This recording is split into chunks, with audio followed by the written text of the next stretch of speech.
მუშები საქართველოს საკანონმდებლო ორგანოში წლის ბოლომდე დარჩებიან. დეპუტატებს ჯერჯერობით არც სამუშაო კაბინეტები აქვს და არც პერსონალური კომპიუტერები. დეფიციტია საკანცელერიო ნივთებიც. რამდენიმე კვირა არ გაიხსნება კაფეტერია სამაგიეროდ გაუმართლათ მეზობელ რესტორნებს.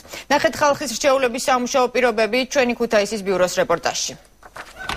პარლამენტმა მუშაობა უკვე 3 დღე დაიწყო, თუმცა დეპუტატებს საკუთარი კაბინეტები ჯერ არ დაუკავებიათ. ოთახებში არ არის სამუშაო ტექნიკა. სავარძლები კი პარლამენტარების მოლოდინშია.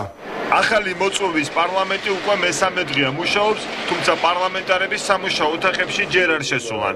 კაბინეტები სრულად არ არის გადანაწილებული, რის გამოც დეპუტატები ხშირად შენობის ფოიეში იცდიან. სამუშაო ოთახების გადანაწილება ახალ პარლამენტში სავარაუდოდ ხვალ უნდა დასრულდეს. პარლამენტის თანამდებობის პირებისთვის გამოყოფილია ოთახები შევიდნენ. დღეს მაქსიმუმ ხვალ უკვე ყველა პარლამენტის წევრს ექნება თავისი სამუშაო ოთახი და დაჯდება.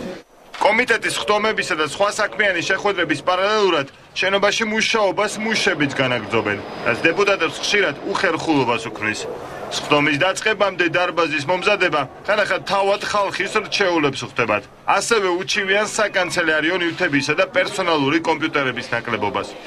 უნიკალური მოვლენა მსოფლიო პარლამენტარიზმის ისტორიაში, როცა შეიძლება დეპუტატი მუშაობდეს, იქვე შემოვიდეს ვინმე, გააღოს თქვენი სამუშაო ოთახი, დაამონტაჟოს რაღაც მოწყობილობა ელექტრონული, ან დაამაგროს რამე ხელსაწყო, ან დაიწყოს დასუფთავება იატაკის.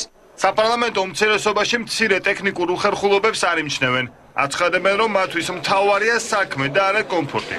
რაც შეეხება კომფორტს, ახლა კომფორტი, გარკვეული რაღაც კომფორტი არის შექმნილი, რაღაც კომფორტი არ არის, თუმცა პარლამენტის წევრების ძირითადი საქმიანობა უნდა იყოს საკანონმდებლო საქმიანობა და არა კომფორტის მოყვარულობა. ქუთაისურ პარლამენტში კაფეტერია ჯერჯერობით არ არსებობს. და როგორც ადმინისტრაციაში აცხადებენ, ოთახის შესაბამისი მოწყობილობით აღჭურვას კიდევ რამდენიმე სასესიო კვირა დასჭირდება. თუმცა არც თუ კომფორტული გარემოს მიუხედავად, ახალ პარლამენტში საკუთარი ადგილი ყველა მიპოვა.